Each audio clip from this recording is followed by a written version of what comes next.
गलती करते हैं, कहीं दूसरे गलती करते हैं, तो माजी में नहीं जाते, आगे का सोचते हुए पॉजिटिव सोच के साथ आगे बढ़ते हैं। मैं आपको इस बात की यकीन दहानी कराता हूँ कि सिंध हुकूमत आपके मसाइल को समझती है, आपके मसाइल को हल करने में संजीदगी रखती है और इंशाअल्लाह हर मसले का हल तलाश करने के लिए जो जो सस्टेनेबल तरीक़ेकार हो सकता है उसके ऊपर हम सब काम करेंगे।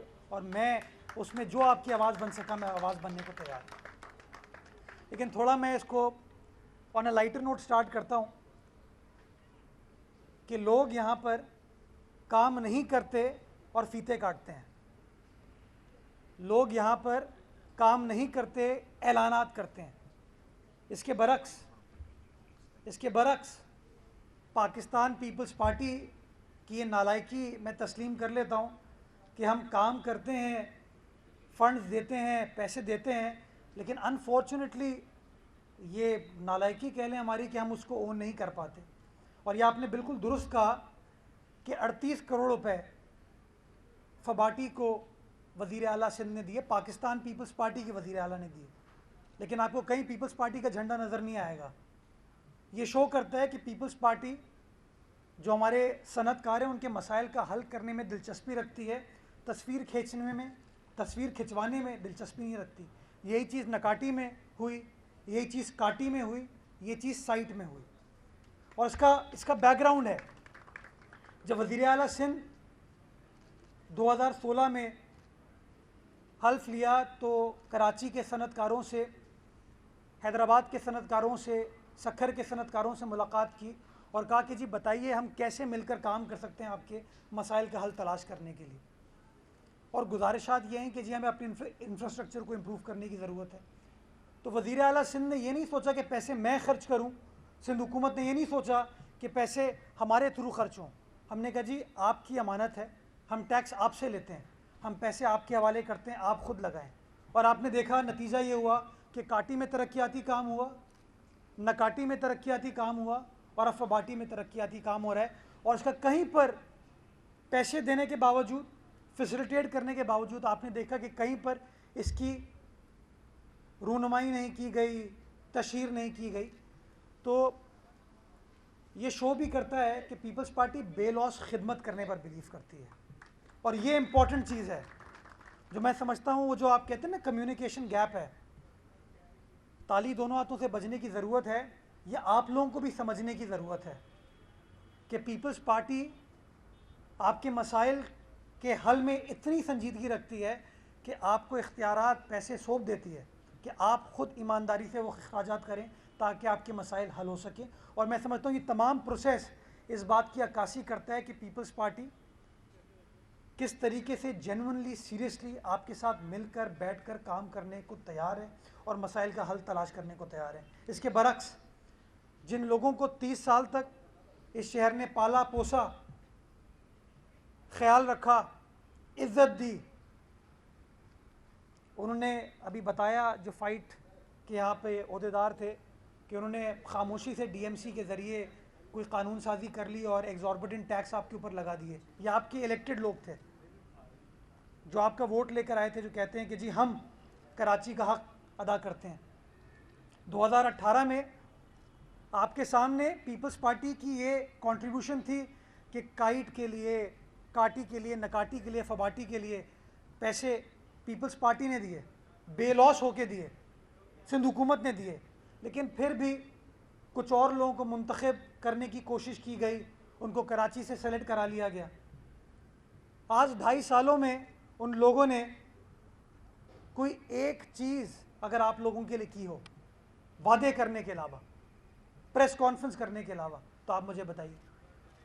यू टर्न भी कह लें, जिन लोगों को माजी की हुकूमतों को वो बुरा भला कहते हैं, पीपल्स पार्टी की हुकूमत हो, नून लीग की हुकूमत हो, उनके प्रोजेक्ट्स का इफ्तिताह करते हैं, फीता काटते हैं और कहते हैं इमरान खान साहब का तोहफ़ा है ये। तो मैं समझता हूँ आपका गिला जायज़ है कि यस, कोऑर्डिनेशन होनी चाहिए, लेजॉन होना चाहिए। और उस लेजॉन के लिए मैं काटी भी जाता रहता हूँ, मैं नकाटी भी उस दिन गया था। और कि अब हम ताली को दोनों हाथों से बजाएंगे ताकि हम लोग मिल के कराची का हक अदा करेंगे। ये तफरीक की सियासत अब ख़त्म होने की ज़रूरत है, अब खिदमत की सियासत होने की ज़रूरत है। और मैं समझता हूँ कि सिंध हुकूमत ने, पीपल्स पार्टी ने, जो पिछले 2, 2.5, 3 सालों में अरबों रुपए अपने इंडस्ट्रियलिस्ट कम्युनिटी को दिए ताकि वो खुद अपने इंफ्रास्ट्रक्चर को इम्प्रूव कर सकें, ये इस बात को शो करता है कि हम और आप मिलकर इंडस्ट्रियल चेंज ला सकते हैं, इंफ्रास्ट्रक्चर का चेंज ला सकते हैं। और जहाँ हमारी कोताही है आप उसको आइडेंटिफाई कर सकते हैं, जहाँ आपकी कोताही होगी हम उसको आइडेंटिफाई करेंगे, लेकिन एक दूसरे का हाथ थाम के मसाइल का इंशाअल्लाह हल तलाश करेंगे इंशाअल्लाह। तो लेजॉन से स्टार्ट करते हैं। मैं चूँकि एनवायरनमेंट का महकमा और कानून का महकमा मेरे अंडर आता है, मैं दोनों के लिए एक लेजॉन आज ऐलान कर देता हूँ कि हर महीने एक मीटिंग मेरे दफ्तर में की जाएगी, जिसके अंदर तमाम ये जो कराची की इंडस्ट्रियल एसोसिएशन हैं या वो तमाम एसोसिएशंस का एक एक 2 नुमाइंदे आ जाएँ उसके अंदर। मैं आपको होस्ट करूँगा, जो आपके मसले मसाइल होंगे इंडस्ट्री के हवाले से, इन्वायरमेंट के हवाले से, कानून साजी के हवाले से, रेस्ट एश्योर्ड कि वो मामला मैं आपको हल करके दूँगा। आपने कहा वो सेटिंग हो जाती है, मैं कहता हूँ नीचे लेवल पे सेटिंग नहीं करनी चाहिए आपको। जब हुक्मरान आपके साथ मौजूद हैं, हुक्मरान आपके मसाइल को हल करने में संजीदगी रखते हैं, तो आप हुक्मरान से बात करें, क्योंकि पीपल्स पार्टी ये समझती है कि ताकत का सरचश्मा अवाम है और अवाम हुक्मरान है। हम आपके नुमाइंदे बैठे हैं जो आके आपका हल तलाश करने की कोशिशें कर रहे हैं। सीपा के हवाले से आपने बात की, कंबाइंड एफ्लुएंट ट्रीटमेंट प्लांट में कुछ मसले मसाइल हैं। हम कभी कभार प्रोजेक्ट्स को इम्प्रूव करने में, उनको इम्प्लीमेंट करने में, उसकी मंजूरी कराने में इतनी जल्दी करते हैं कि उसकी कॉस्ट का तखमीना गलत लगता है, और जब तखमीना गलत लगता है तो उसकी एग्जीक्यूशन में प्रॉब्लम हो जाती है, और जब एग्जीक्यूशन में प्रॉब्लम होती है तो वो इल्तवा का शिकार होता है। तो CTP तो एक लॉन्ग टर्म प्रोजेक्ट है जिसके अंदर सिंध हुकूमत को वफाकी हुकूमत के साथ काम करने की ज़रूरत है, क्योंकि ये federal funded, provincial funded project है, 50-50 कॉन्ट्रीब्यूशन है। और वफाकी हुकूमत की दिलचस्पी इस शहर से आप सबके सामने बिल्कुल जाहिर है कि उनका कोई इंटरेस्ट नहीं है कि वो किस तरीके से वो 50% आपको देने को तैयार हों। दिक्कत हमें ये आती है, जिसकी वजह से सीपा के कुछ लोग आपको आके शायद तंग करते होंगे, वो वाटर कमीशन का एक ऑर्डर है कि जी आप एफ्लुएंट ट्रीटमेंट प्लांट लगा दें। और आपने बात बिल्कुल दुरुस्त की कि अगर आज से 40 साल पहले 120 गज के प्लॉट पे कोई फैक्ट्री लग गई थी, 400 गज के प्लॉट पे कोई फैक्ट्री लग गई थी, तो उसके पास तो अब जगह ही नहीं है कि वो कैसे ट्रीटमेंट प्लांट लगाएगा। तो मैं कानून साजी जितनी भी कर लूँ, मैं हुक्मनामा कोई भी इशू कर दूँ, अगर वो इम्प्लीमेंटेबल नहीं है तो उसका फ़ायदा कोई नहीं है। तो सीपा ने ये फ़ैसला किया है कि हम उस कानून को एड्रेस करने जा रहे हैं कि जिस जिस सनत के अंदर वो एफ्लुएंट ट्रीटमेंट प्लांट लग सकता है, जगह जो नई सनत लग रही है वहाँ लगे, लेकिन जो पुरानी सनत है जिसके अंदर अब जगह नहीं है, उसमें आपकी एसोसिएशन सर्टिफाई करेगी, सीपा सर्टिफाई करेगा, और जब ये कंक्लूजन आती है कि हाँ जगह नहीं है, तो फिर उसको आप प्री ट्रीटमेंट प्लांट की फैसिलिटी इंशाल्लाह देंगे। और ये मैं आपको कानून असेंबली से पास करा के दूंगा ताकि ये जो आपका मसला है ये हल हो। ये मेरा आपको कमिटमेंट है, लेकिन आपको मेरे साथ खड़ा होना है, क्योंकि बाद में कुछ लोग जो ब्लैकमेल करते हैं वो अदालत जाएंगे, जो आपको भी ब्लैकमेल करते हैं, जो हुकूमत को, सीपा को भी ब्लैकमेल करते हैं, वो अदालत जाएंगे। तो हमें आपको मिलकर उसका सामना करना होगा, और हमें अदालत को भी इस चीज़ को समझाना होगा कि आप जितनी आइडियल लेजिस्लेशन कर दें, अगर उसके पास 100 गज की ज़मीन में जगह नहीं है तो वो ट्रीटमेंट प्लांट नहीं लगा सकता। तो या तो आप लड़ते रहें या कोई ना कोई प्रैक्टिकल सोल्यूशन निकालें। तो सोल्यूशन जो हुकूमत ये निकालने की सोच रही है, जिसमें मुझे कुछ काटी के दोस्तों ने प्रपोज़ किया था, नकाटी वालों ने प्रपोज़ किया था, आपकी तरफ से भी ये प्रपोज़ल आएगा, तो इंशाअल्लाह आने वाले असेंबली के इजलास में इस तरह की लेजिस्लेशन को हम ले जाएंगे ताकि इस मामले को एड्रेस किया जा सके। दूसरा, आपने रेवेन्यू स्टैम्प्स के हवाले से बात की।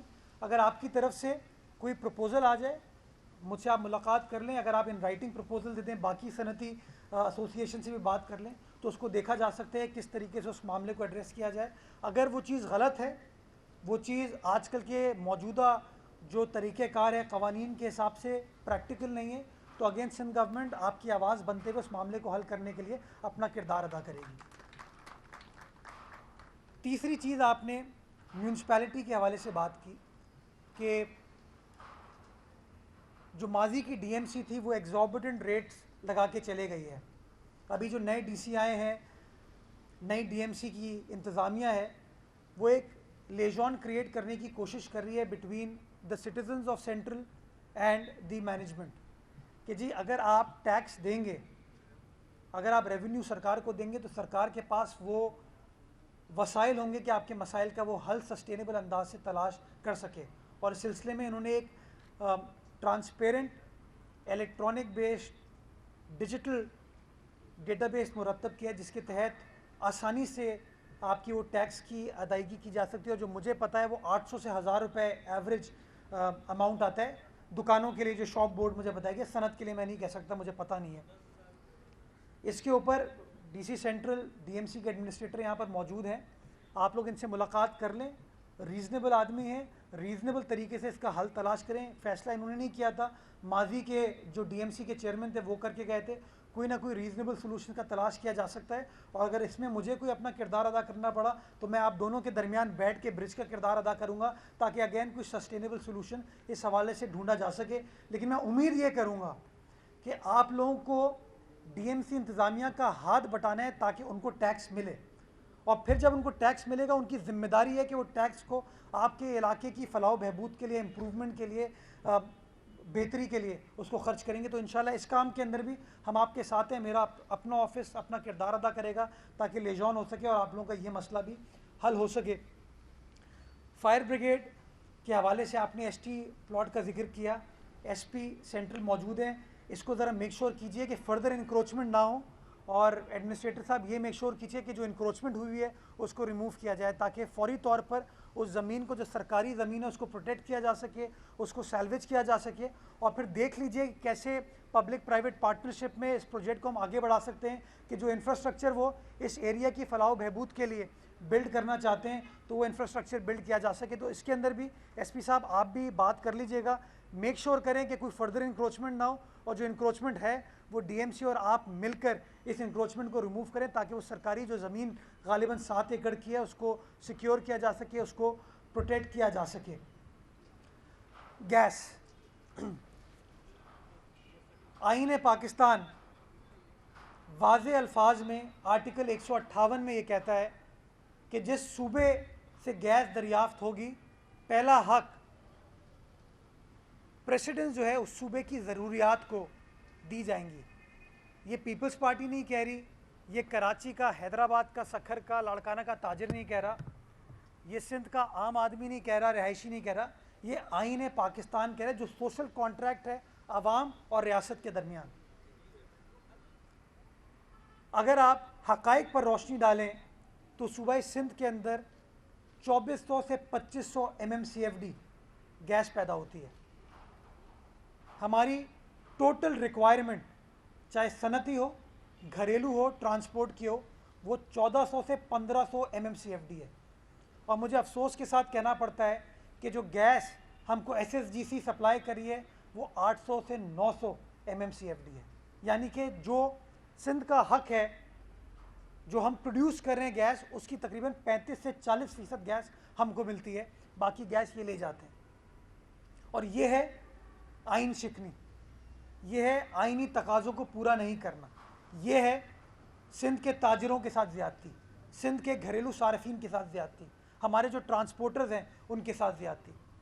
और इस हवाले से चाहे वज़ीर आला सिंध हो, वज़ीर तवानाई सिंध हो, सिंध हुकूमत का कोई और वज़ीर हो, पाकिस्तान पीपल्स पार्टी के चेयरमैन बिलावल भुट्टो जरदारी साहब हो, कौमी असम्बली के हमारे मेम्बरान हो, सेनेट के हमारे मेम्बरान हो, हमने बार बार ये मुकदमा वफाकी हुकूमत के सामने रखा है कि आपको सिंध के साथ ये ज़्यादती नहीं करनी चाहिए।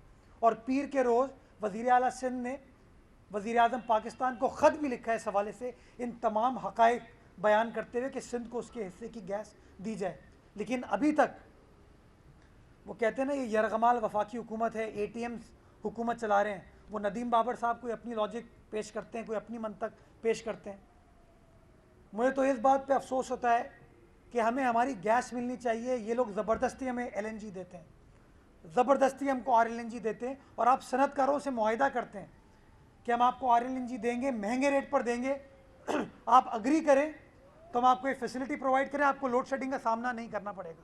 मैं आज सनतकारों के पास बैठा हूँ, आप मुझे बताएं क्या लोड शेडिंग हो रही है? हो रही है कि नहीं? ये मीडिया दिखाए वजीर आजम को। इमरान खान साहब, आप देखिए ये कि कराची से आपने वोट लिया था, कराची से 14 आपके एमएनएस मुंतखब हुए थे, कराची को बड़े बड़े सुहाने ख्वाब दिखाए थे आपने। आज कराची का सनतकार आपके वादों के बावजूद, आपके कमिटमेंट्स के बावजूद, मुआहिदों के बावजूद, महंगी गैस लेने से अग्री करने के बावजूद उसको गैस की लोड शेडिंग का सामना है। आपके लोग आपको झूठ बोलते हैं। आपकी काबीना में जो लोग कॉन्फ्लिक्ट ऑफ इंटरेस्ट ओरिएंटेड हैं, जिनके अपने गलत बयानी कर रहे हैं आपके साथ, वो आपको गलत बातें बताते हैं, जिसकी वजह से कराची के सनतकारों को, हैदराबाद के सनतकारों को, जामशोरों के सनतकारों को, लाड़काना के सनतकारों को, सखर के सनतकारों को, सिंध में जहाँ जहाँ सनत है उन सब का इस्तेहसाल हो रहा है, उन सबको नुकसान हो रहा है। सिंध की तमाम आवाम का इस्तेहसाल हो रहा है। हमारे हिस्से की हमें गैस नहीं मिल रही, और आपको आपके ये जो ATMs बैठी हैं, जिनके अपने ज़ाती मफादात हैं, जो अपने ज़ाती इंटरेस्ट की खातिर आपसे फ़ैसले कराते हैं, वो गलत बयानी कर रहे हैं। आप कराची तशरीफ़ लाएं, कराची के सनतकारों से बात करें, किसी गवर्नर से बात ना करें, वज़ीर आला सिंध से बात करें, वज़ीर तवानाई से बात करें। वो आपको बताएंगे कि किस तरीके से हमारे साथ साजिश की जा रही है, किस तरीके से हमारे लोगों को उनके आईनी हुकूक नहीं मिल रहे। तो मैं आप तमाम सनतकारों को ये वादा करता हूँ कि हम आपकी आवाज़ बने में इस इशू पे। हमने आपके इस ऐलान से पहले वफाकी हुकूमत को ख़त लिख दिया, जिसके जवाब में फिर वो ATM कहती है कि नहीं नहीं, इनको हक़ाइक़ नहीं पता। नदीम बाबर साहब, क्या सूबा सिंध 2400 से 2500 MMCFD गैस पैदा नहीं करता? क्या आर्टिकल 158 हमारे इस कॉन्स्टिट्यूशनल राइट को गारंटी नहीं करता? क्या आप लोगों ने सनतकारों से मुआहिदा नहीं किया था कि आप गैस लोड शेडिंग नहीं करेंगे? तो ना आप आईनी चीज़ों को पूरा करते हैं, ना अपने कॉन्ट्रैक्चुअल मुआहिदों को पूरा करते हैं। ये आपकी नाअहली है। रोज़ आप देखते हैं एक प्राइवेट TV चैनल पर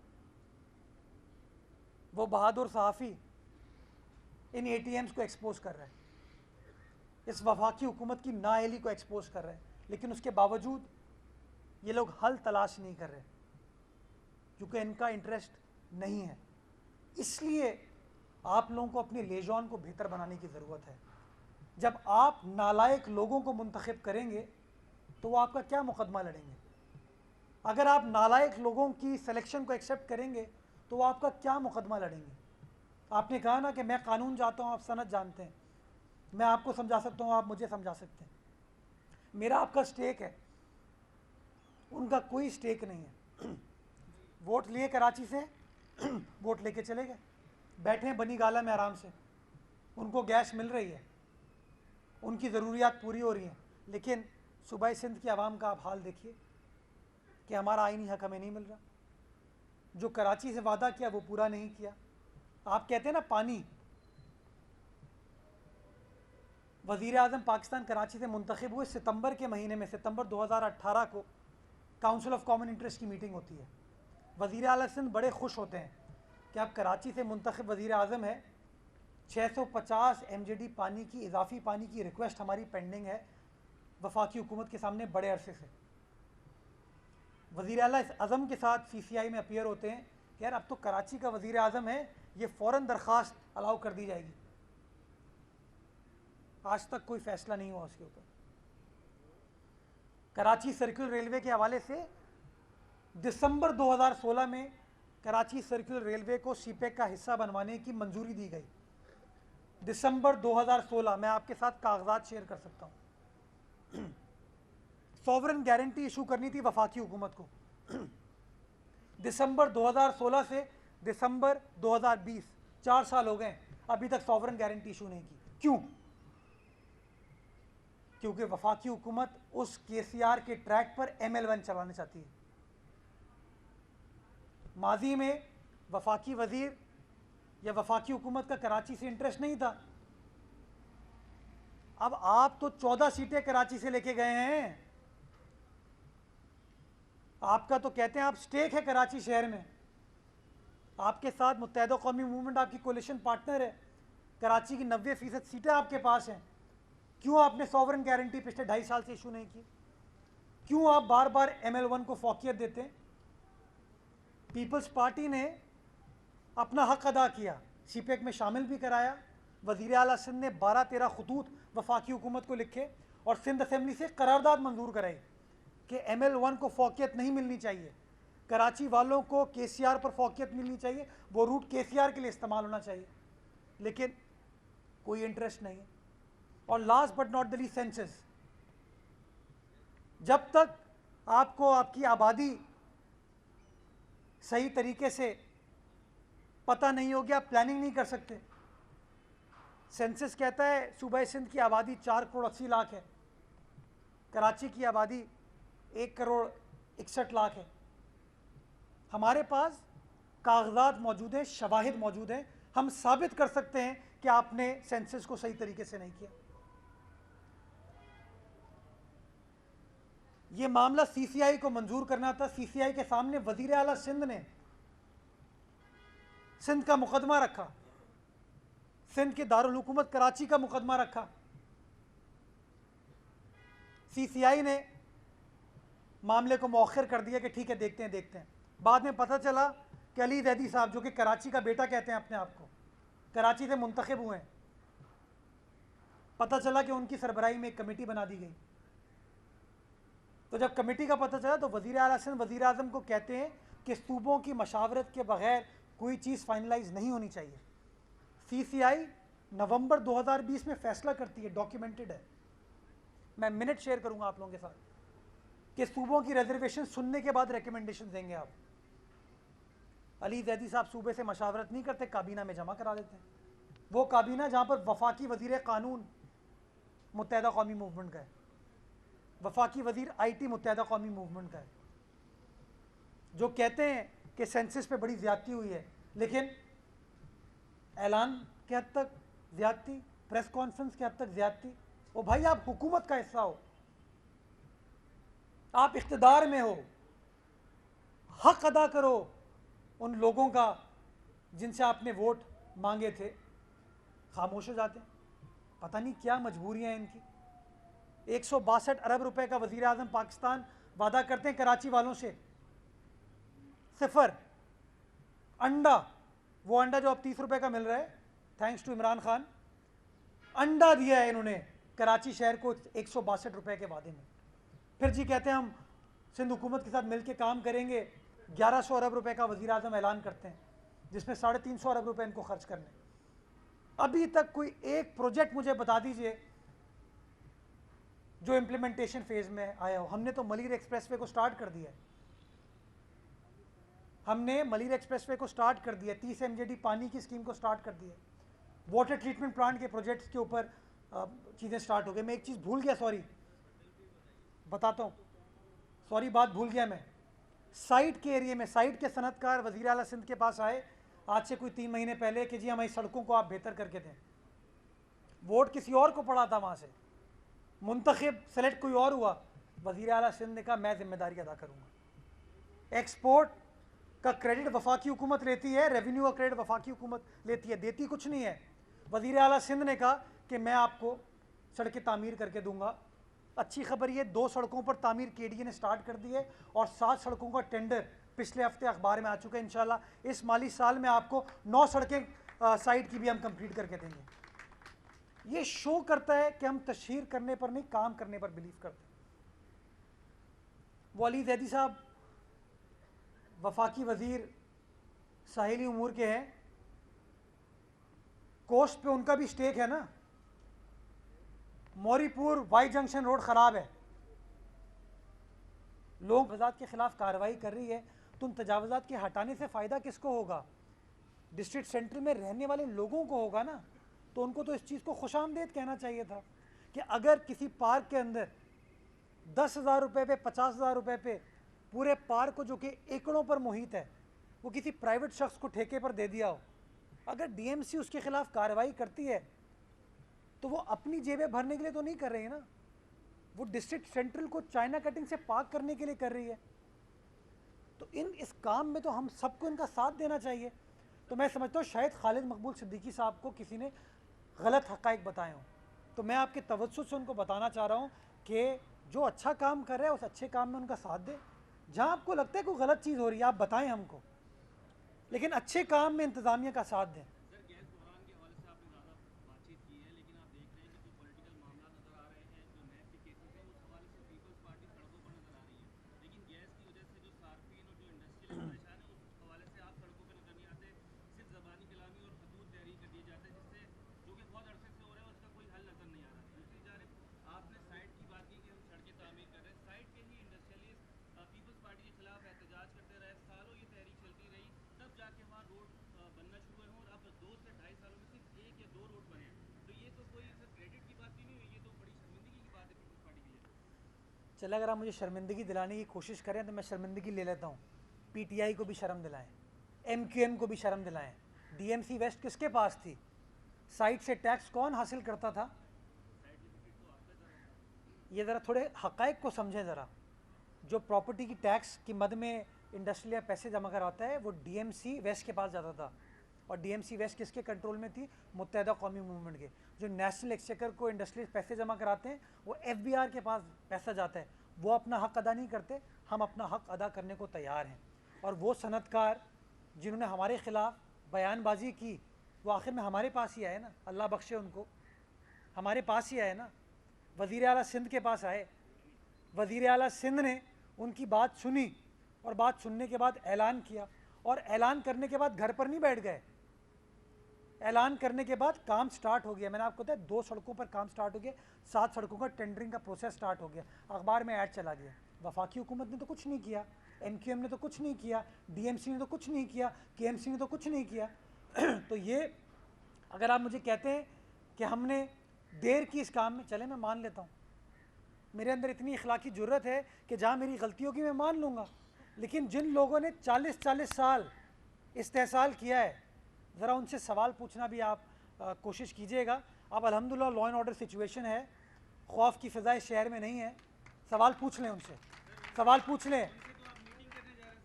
मीटिंग सेंसस के लिए करना जा रहा हूँ, आवाम के इस्तेहसाल के लिए नहीं जा रहा मैं उनसे। एक मिनट, गैस के लिए भी अब जवाब देता हूँ आपको। मैं आपको तस्वीर शेयर करता हूँ कि ये तंजीम बैठी हुई है ना हमारी, ये पीपल्स पार्टी डिस्ट्रिक्ट सेंट्रल के सदर हैं, जनरल सेक्रेटरी हैं, सिटी एरिया के अहदेदार हैं। पाकिस्तान पीपल्स पार्टी की तंजीम ने आज से 1.5 महीना पहले, जिस रोज़ मैं नकाटी आया था, उस रोज़ एसएसजीसी के ऑफिस के बाहर एहतजाज किया था। सड़कों पर कौन आया? हम आए, और हमने उस एहतजाज पर यू टर्न नहीं लिया। पीटीआई वालों ने कुछ ने एहतजाज किया था, फिरदौस शमीम नकवी साहब ने एक बयान भी दिया था, आपको याद होगा। उस बयान के बाद उनकी टांग के नीचे ज़मीन खींच ली गई थी। तो पीपल्स पार्टी अवामी इशूज़ के ऊपर अवाम के साथ खड़ी होती है, हमारी लीडरशिप हमको सपोर्ट करती है। और मैं आज भी आपको कहता हूँ कि गैस के इशू के ऊपर, सेंसस के इशू के ऊपर हम अवाम के साथ खड़े हैं, और इंशाल्लाह अवाम के साथ खड़े होंगे।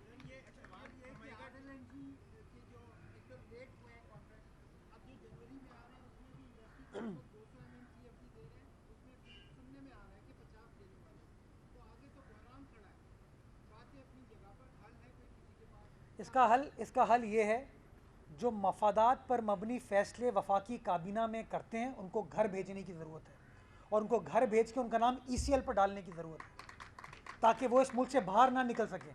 उनको इन्वेस्टिगेट करें, उनको इंक्वायर करें कि किस तरीके से अवाम दुश्मन फ़ैसले वो कर रहे हैं और सनतकारों को इस तरह का नुकसान हो रहा है। आखिरी सवाल बस। अच्छा मुर्तज़ा भाई ये बताइएगा, कल से लेकर अब तक जो सुप्रीम कोर्ट में हियरिंग हुई है उसमें ये बात जजेस की तरफ से जो रिमार्क्स आ रहे हैं उसमें कहीं कहीं वाज़ेह होते हुए नज़र आ रही है कि जो SDC है और वाटर बोर्ड का इदारे हैं, KMC है, KDA है, ये सारे इदारे अपनी जिम्मेदारियां मुकम्मल करने में नाकाम नज़र आते हैं। शहर जो है वो एक सीमेंट का जंगल बन चुका है, इमारतों का जंगल बन चुका है। खुदा ना खास्ता कोई नागहानी आफत है तो बहुत मैसिव एरिया के ऊपर जो है वो डिजास्टर जो है वो पैदा हो सकता है यहाँ पर। तो आप नहीं समझते कि इन इदारों को भी अब सही करने की ज़रूरत है? आपकी बात बिल्कुल दुरुस्त है कि इदारों को ठीक करने की ज़रूरत है, लेकिन मैं सख्त बात करता हूँ और सच बात करता हूँ। क्या अदालत के सारे मामला ठीक हैं? सारे मामला ठीक हैं? थोड़ा सा मैं समझता हूँ हमें अब हक़ाइक़ समझने की ज़रूरत है। मैं बार बार आपको क्रिटिसाइज़ करूं, आप मुझे क्रिटिसाइज़ करें, इस आवाम को हल तो नहीं मिलेगा ना उसकी मुसीबतों का, परेशानियों का। मैं तो कहता हूँ आवे का आवा बिगड़ावे हर इदारे का। तो उस इदारे को, हर इदारे को ठीक करने के लिए हम सबको इंट्रोस्पेक्शन करने की ज़रूरत है ना। एक कानून पाकिस्तान पीपल्स पार्टी की सेनेटर ने मंजूर कराया था पार्लियामान से। उस कानून के तहत जो जेंडर बेस्ड वायलेंस इश्यूज़ है ना, रेप केसेस, उसके फैसले 3 महीने में होने की ज़रूरत है। 3 महीने में पाकिस्तान भर में। मैंने एक स्टडी कराई थी, उस स्टडी की रिपोर्ट मेरे पास आई है कि इस वक्त उस केस को चालान सबमिट होने के बाद पुलिस ने अपनी परफॉर्मेंस को बेहतर बनाया है। अब चालान 1.5 महीने में सबमिट हो जाता है, लेकिन केस जो है उसका फ़ैसला होने में तकरीबन 1.5 साल लगते हैं। कानून कहता है कितना अरसा? 3 माह। फ़ैसला कितने अरसे में हो रहा है? 1.5 साल। तो मैं क्या कहना शुरू कर दूंगा कि ये गलत है, वो गलत है? मैं समझता हूँ हर इदारे को इंट्रोस्पेक्शन करने की ज़रूरत है, उसको अपने किरदार को बेहतर बनाने की ज़रूरत है। और मैं समझता हूँ जब तक हम ये चीज़ नहीं करेंगे तब तक चीज़ें बेहतरी की तरफ नहीं जा सकेंगी। और मैं समझता हूँ समझदार कौमें, ज़िम्मेदार कौमें अपने अंदर हमेशा जारी व सारी रखती हैं ताकि हम अपनी इस्लाह कर सकें। तो हुकूमत जहाँ जहाँ अपनी इस्लाह करने को तैयार है, हुकूमत कर रही है, पुलिस कर रही है, डीएमसी, वफाकी हुकूमत, उनको करने की ज़रूरत है। अदालत को भी जहाँ जहाँ उनके इशूज़ हैं उनको एड्रेस करने की ज़रूरत है। मैं समझता हूँ मिनहसल कौम जो हमारे प्रॉब्लम्स हैं, जब तक हम उन मसाइल को हल नहीं करेंगे तब तक मैं समझता हूँ बेहतरी अनफॉर्चुनेटली नहीं आ पाएगी। Thank you. सीईसी के फैसले के बाद कह रहे हैं कि पीडीएम की ताकत जो पीडीएम की ताकत आप देख, ऐड कर लीजिएगा कि आज जो फैसले हुए हैं कि हम मैं वफाकी हुकूमत के ख़िलाफ़ बात करूँ, इंडस्ट्रियलिस्ट परेशान है अब, कि हम इनको एफबीआर के नोटिस आ जाएंगे। फैसला जो है मेरे ख्याल से इसको बाद में कर लेते हैं, हमारा थोड़ा सा सेशन रह गया, इनको जल्दी। आखिरी सवाल है कि आप लोग असेंबलियों से जाएंगे नहीं और दूसरे राह इख्तियार करेंगे जो कि तहरीक अदम एतमाद है। आप शायद इस सिलसिले में भी आप जा भी रहे हो, तो कहा यह जा रहा है कि पीडीएम की ताकत टूट रही है, मौलाना भी आपकी तरफ से नाराज़ हैं और दीगर पार्टियां भी। तो सवाल इसमें यह भी ऐड कर लीजिएगा कि कल तो सेनेट के इलेक्शन से हमारे पीपल्स पार्टी के चेयरमैन ने बड़ा वाज़ेह मौक़िफ़ था। पीपल्स पार्टी शेख रशीद का ये बयान आया है कि सबसे पहले अगर सेनेट के इलेक्शन में वो जीत जाते हैं, सबसे पहले वो जो है 18वीं तरमीम को ख़त्म करेंगे। 18वीं तरमीम शेख रशीद साहब का घर थोड़ी है कि वो ख़त्म कर दें। सिर्फ सेनेट से नहीं होगी ना। ये थोड़ा समझ लें, बड़ी जिद्दोजहद के बाद, बड़ी मेहनत के बाद जो आमिरों ने आवाम दुश्मन आइनी अमेंडमेंट्स की थी, उनको 2010 में पाकिस्तान पीपल्स पार्टी ने उन अमेंडमेंट्स को आइन से निकाल के आइन को उसके ओरिजिनल हाल में बहाल किया था। तो इंशाल्लाह बेफ़िक्र रहें आप कि 18वीं तरमीम के ख़िलाफ़ जो साजिश करने की बार बार पीटीआई और उसके रुफ़का कोशिश कर रहे हैं, वो हम होने नहीं देंगे। हम जमहूरी प्रोसेस में बिलीव करते हैं और इंशाल्लाह करते रहेंगे। और मैं समझता हूँ ये सबसे इम्पॉर्टेंट बात है कि अगर हम असेंबली से इस्तीफ़े दे देते तो फौरी तौर पर ये अपनी आइनी अमेंडमेंट ला के 18वीं तरमीम और एनएफसी के ख़िलाफ़ फ़ैसले कर लेते। तो मैं समझता हूँ एक बड़ा अहम फ़ैसला पीपल्स पार्टी ने किया है और इंशाल्लाह पीडीएम इस फ़ैसले के साथ होगी, क्योंकि पीडीएम का जो एजेंडा है वो इस अवाम दुश्मन हुकूमत को घर भेजना है। और आपको पता होना चाहिए कि ये एक मखलूत हुकूमत है। जैसे पीडीएम ने अपनी सरगर्मियों को बढ़ाया तो मैंगल साहब उस हुकूमत के ताज से निकल गए, आज मुत्तहदा कौमी मूवमेंट के पास जा रहे हैं। जीडीए से भी बात करेंगे, काफ लीग भी है, और इनके जो कोलिशन पार्टनर्स हैं वो भी इनसे नाराज़ हैं। तो इंशाल्लाह वोट ऑफ नो कॉन्फिडेंस एक मुझे इनएविटेबिलिटी नज़र आती है और इंशाल्लाह उसको कामयाबी के साथ हम करके दिखाएंगे। Thank you. अच्छा, बस मैं शील्ड के लिए बहुत बहुत शुक्रिया। अब टाइम की कमी के बायस हम अपना जो आखिरी सेगमेंट है उसको पूरा करते हैं। मैं सबसे पहले दावत दूंगा बाबर खान साहब को कि वो मेहमान ग्रामी से आकर अपनी शील्ड वसूल करें। बाबर साहब।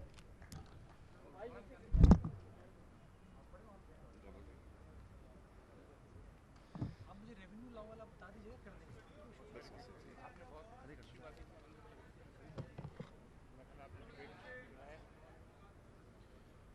अब मोहम्मद अली।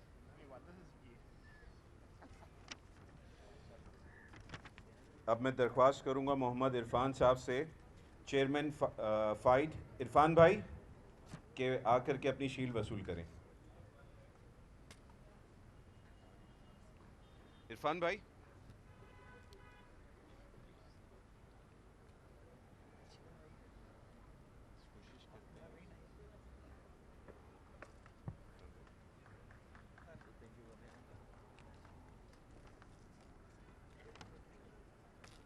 अब मैं फवाटी के प्रेसिडेंट जनाब